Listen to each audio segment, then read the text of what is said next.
രോഗങ്ങൾ ഇപ്പോഴും ഒരുപാടുണ്ട്. ജയിലിൽ വെച്ചുണ്ടായ രോഗങ്ങൾ പറയണ്ട, ഇറങ്ങിയിട്ടും ആ രോഗങ്ങളുടെയൊക്കെ ബാക്കി പത്രങ്ങൾ അവശേഷിക്കുന്നുണ്ട്. നട്ടെല്ലിന് വേദനയുണ്ട്, പെടലിക്ക് വേദനയുണ്ട്, കൈകാലുകൾ ശോഷിച്ചിട്ടുണ്ട്, രോഗങ്ങൾ ഒരുപാടുണ്ട്.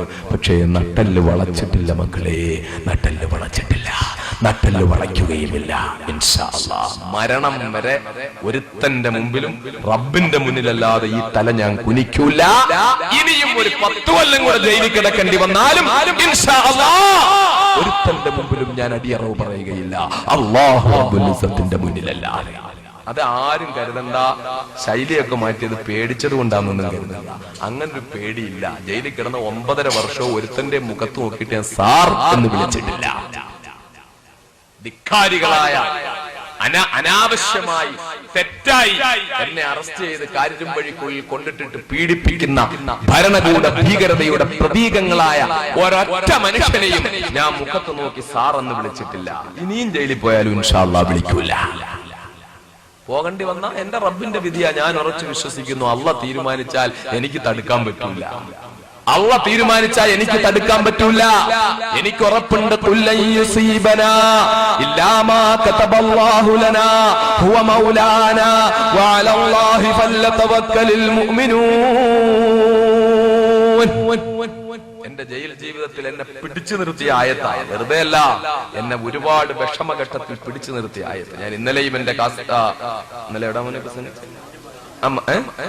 മഞ്ഞമ്പാറ ആദൂര് അല്ലെ, അവിടുത്തെ പ്രസംഗത്തിൽ ഇന്നലെ ഞാൻ പറഞ്ഞു, വിനീതനായ ഞാൻ ഇന്നലെ അവിടെ സംസാരിച്ചപ്പോ പറഞ്ഞു, എന്റെ ജീവിതത്തിലെ ഏറ്റവും വലിയ പ്രതിസന്ധിയുടെ ഘട്ടം, അതായത് അറസ്റ്റ് ചെയ്ത് കൊണ്ടുപോയി കണ്ണൂർ ജയിലിൽ വെച്ച് അവിടുന്ന് പിന്നെ തിരിച്ച് കോയമ്പത്തൂരേക്ക് കൊണ്ടുപോയി. കോയമ്പത്തൂർ ഞാൻ ആദ്യമായിട്ട്, ഞാൻ ഒരു കഥ എന്റെ ജയിൽ ജീവിതത്തെ പറ്റി പറഞ്ഞാൽ അത് എനിക്കും നിങ്ങൾക്കും അതിൽ ഉപയോഗമുള്ളതുകൊണ്ട് പറയാം, അല്ലാതെ ഞാൻ ജയിലിൽ കിടന്നതിന്റെ മഹത്വം പറയാൻ വേണ്ടി പറയല്ല. അങ്ങനെ ഒരു മഹത്വം ഞാൻ അത് കാണുന്നുമില്ല, ഒരു വലിയ കാര്യമായിട്ട് ഞാൻ കാണുന്നില്ല. ജീവിതത്തിന്റെ ഓട്ടത്തിന്റെ ഇടയിൽ ഉണ്ടായ ഒരു സംഭവം, 10 വർഷം അവിടെ പോയി കിടക്കേണ്ടി വന്നു. ഇനിയും പഠിച്ചോ നിശ്ചയിച്ചാൽ പോയി തന്നെ പറ്റുള്ളൂ. അല്ലാഹു തആല ഒരു ഘട്ടത്തിലും നമ്മുടെ ഈമാനും ശക്തിയും ഇസ്സത്തും നഷ്ടപ്പെടാതെ പടച്ചോൻ കാത്തുരക്ഷിക്കുമാറാകട്ടെ. എനിക്കും നിങ്ങൾക്കും അല്ലാഹുവിനെ തൗഫീഖ് ചെയ്യുമാറാകട്ടെ.